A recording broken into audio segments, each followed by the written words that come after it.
everyone! Welcome back to my channel! So, meron naman po tayong unbox for today. Isa pong napakagandang product from Atomy Philippines. So, ano po ba yung Atomy Philippines? Atomy Philippines is a online shopping mall.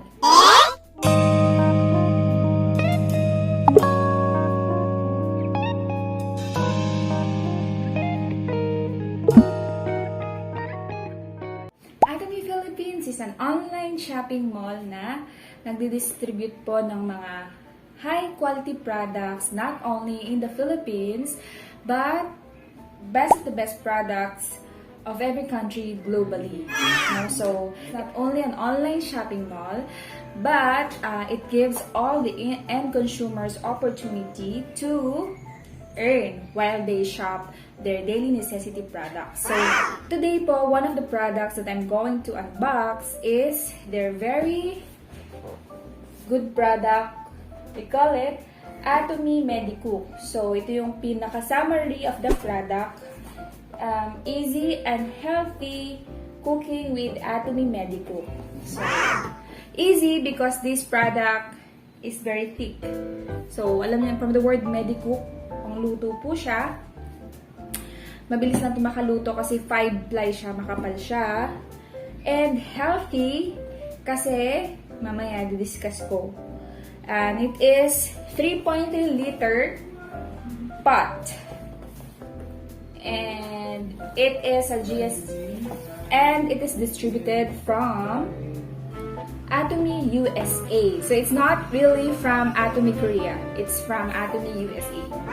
Yung kanyang material. So let's unbox it.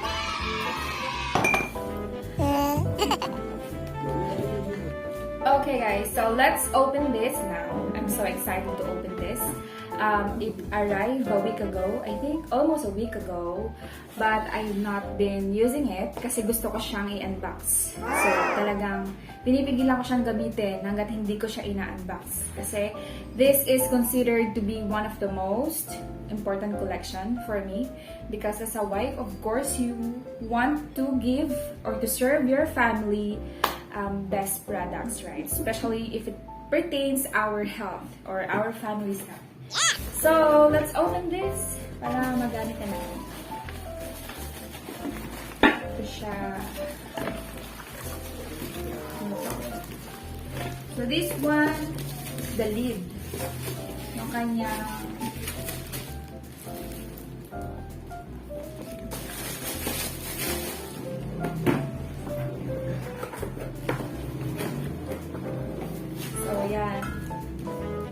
yung kanyang lid, ang ganda,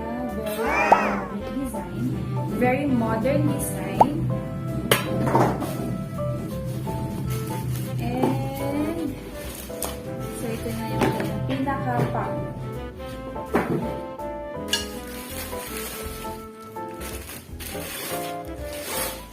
Ayan, so look, ang ganda niya, oh. Ang bigat guys.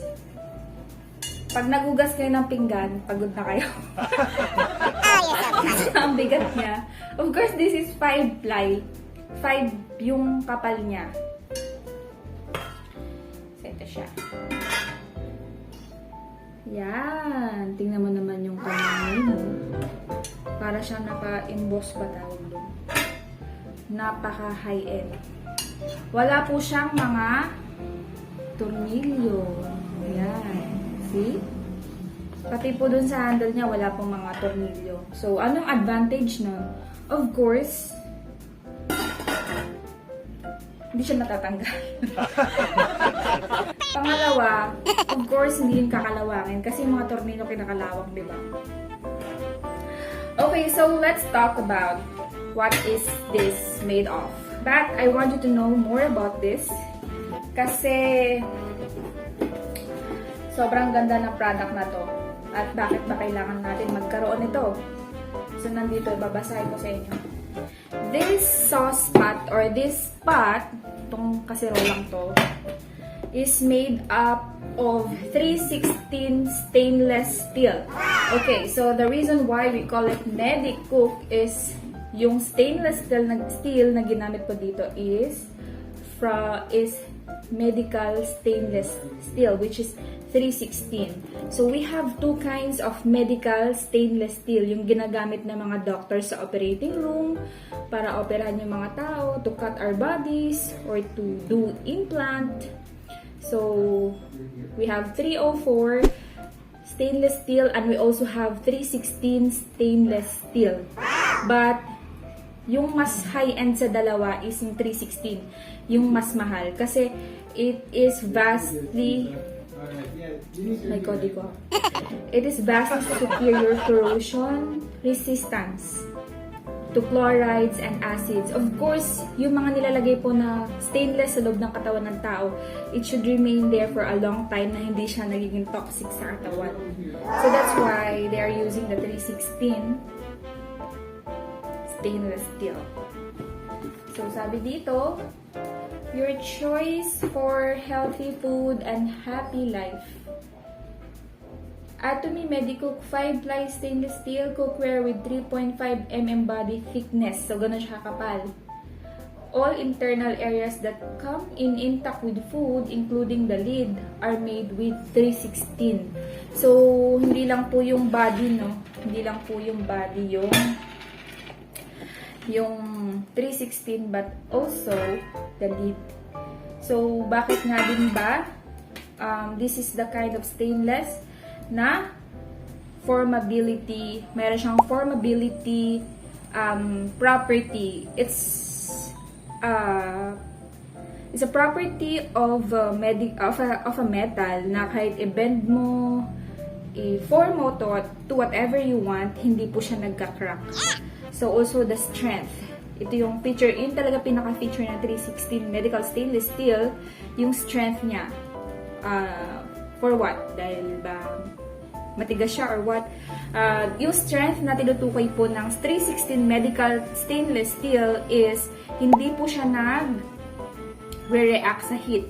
Hindi po siya nag-produce ng fumes, toxic fumes, when exposed to heat. So, ano pong relation nun sa mga niluluto natin? Of course, we cook every day and it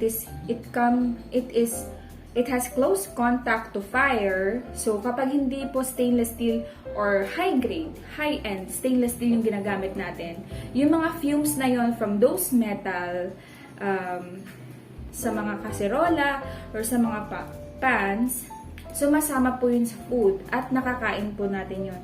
So, pag once nakain natin yun, it becomes toxic sa katawan ng tao. So, pwedeng mag-result yun sa iba't ibang mga sakit or whatever, kung ano man yun, no? Pero it's not safe to our body.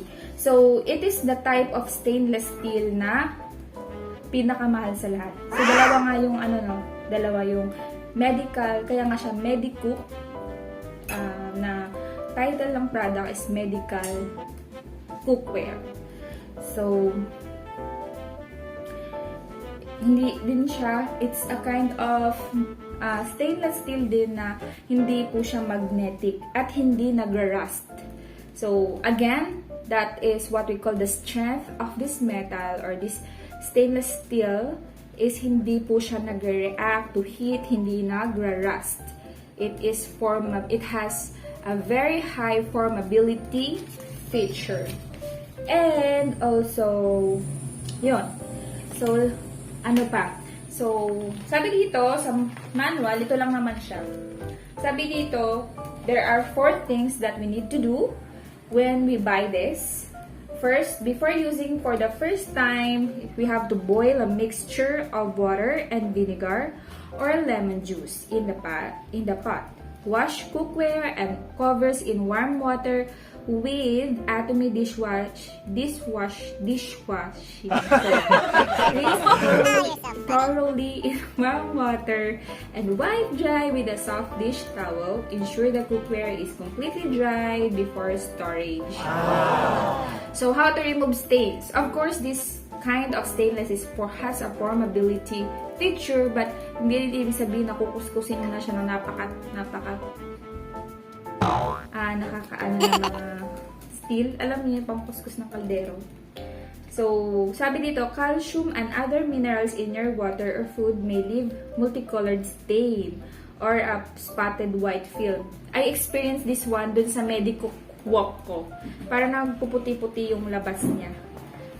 So, this is harmless deposit naman and can be removed with a little warm vinegar. So, wag niyong kukuskusin ng mga steel para hindi siya nagagasgasan. But also, yan. Water, vinegar lang. Yun lang. Tapos, to remove burner stains naman, stains on the bottom of the pans can be removed with warm water and baking soda. So, our Atomy dish detergent powder is made up of baking soda. So, pwede din yun. Rub in a circular motion with a non-abrasive sponge. So, yung, ano ba yung non-abrasive? Ilagay ko na lang yung siguro ito yung yung hindi mamatitigas. Yun. Para di siya nagagasgasan. Of course, kailangan mo rin magaling mag-maintain ng product mo, di ba? Last one, cooking with a gas burner. So, due to the 5-ply stainless steel, there will be full even heat distribution throughout the whole pan. So, that's the good thing with having 5-ply. Ganun siya kakapal kasi nadidistribute yung kanyang heat. Hindi lang dito. So, mean to say, para na din siyang, alam niyo po yung, ano nga tawag dun? Pressure cooker. Kasi tingnan mo naman yung lido, walang singawan.